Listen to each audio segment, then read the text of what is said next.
son champignon amadou. On enlève la croûte noire qu'il y a dessus avec un couteau de cuisine, par exemple, en silex. Et juste sous cette croûte noire, on va rencontrer donc cette substance qui s'apparente un petit peu à du coton ou à de la feutrine. C'est l'amadou. Et l'amadou, comme je viens de vous le dire, est un véritable piège à étincelles. Vous allez pouvoir le constater très rapidement. Donc, je pose tout ça. Je prends mon champignon amadou que j'ai râpé à l'avance dans la coupelle. Je savais que vous viendriez très nombreux aujourd'hui. J'ai besoin d'avoir beaucoup d'amadou. Je vais donc prendre ma marcassite, mon minerai-fer qui contient du soufre, mon silex qui provoque des étincelles, et je vais percuter au-dessus de mon tas de champignons amadou. Alors habituellement, lorsque les hommes préhistoriques faisaient ça, on va s'imaginer qu'ils étaient dans l'obscurité la plus totale, à l'intérieur d'une grotte. Ils voyaient donc toutes les étincelles produites par leurs pierres, et ils pouvaient diriger les étincelles vers leur tas de champignons amadou. Mais moi ici, comme il fait très jour, mes étincelles, je vais en voir que très peu, à peine 1%. Il va donc falloir que j'attende, petit bonheur la chance, que l'étincelle parte de ma pierre, touche mon champignon et allume mon champignon. Alors dit comme ça, on a l'impression que c'est très hasardeux, mais ne vous inquiétez pas, c'est très rapide, c'est moins de 10 minutes pour obtenir une braise. Ça va très vite. Alors c'est parti. On y va.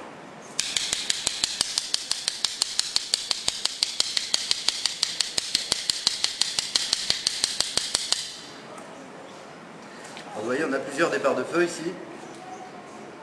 On en a 3 notamment. Alors, il y a des proverbes en France, on adore ça. On dit notamment qu'il n'y a pas de fumée sans feu. Ben là, on peut vérifier que ce n'est pas tout à fait vrai. On pourrait laisser la coupelle se consumer complètement, il y aurait énormément de fumée, mais il n'y aurait pas une seule flamme. Donc on pourrait dire qu'il n'y a pas de fumée sans combustion, mais sans feu, c'est parfaitement possible. Alors, je vais récupérer donc cette petite braise. Ici, je fais un joli petit nid bien douillet dans le cœur de ma coupelle, qui ne me servait à rien tout à l'heure. Je vais déposer mon champignon à l'intérieur. Alors comme j'ai plusieurs départs de feu, ben, je vais laisser s'éteindre dedans. Vous voyez, je parle beaucoup, donc ça part un peu long, hein, mais en moins d'une minute, on obtient tout ça, très rapidement. On obtient la flamme. Alors oui, ça sent le soufre parce qu'il y a du soufre dans la marcassite. Ouais. Donc là, ben, on va recouvrir très délicatement pour ne pas étouffer, parce que si on appuie dessus, évidemment, on risque d'écraser la braise. Quoique l'amadou, c'est coriace quand même. Voilà. Et maintenant, il y a deux techniques. Alors, je m'amuse souvent avec ça. Quand on est à l'extérieur du musée, on peut utiliser la technique corse. On pose. On attend. C'est la tramontane qui va faire le travail. Mais ici, ça risque d'être un peu difficile. On va donc utiliser la bonne vieille technique. On va souffler dessus. On va s'enfumer les poumons au passage, ce qui n'est pas très agréable. Faire attention, fumer du champignon. On voit des mammouths roses après, hein, les enfants.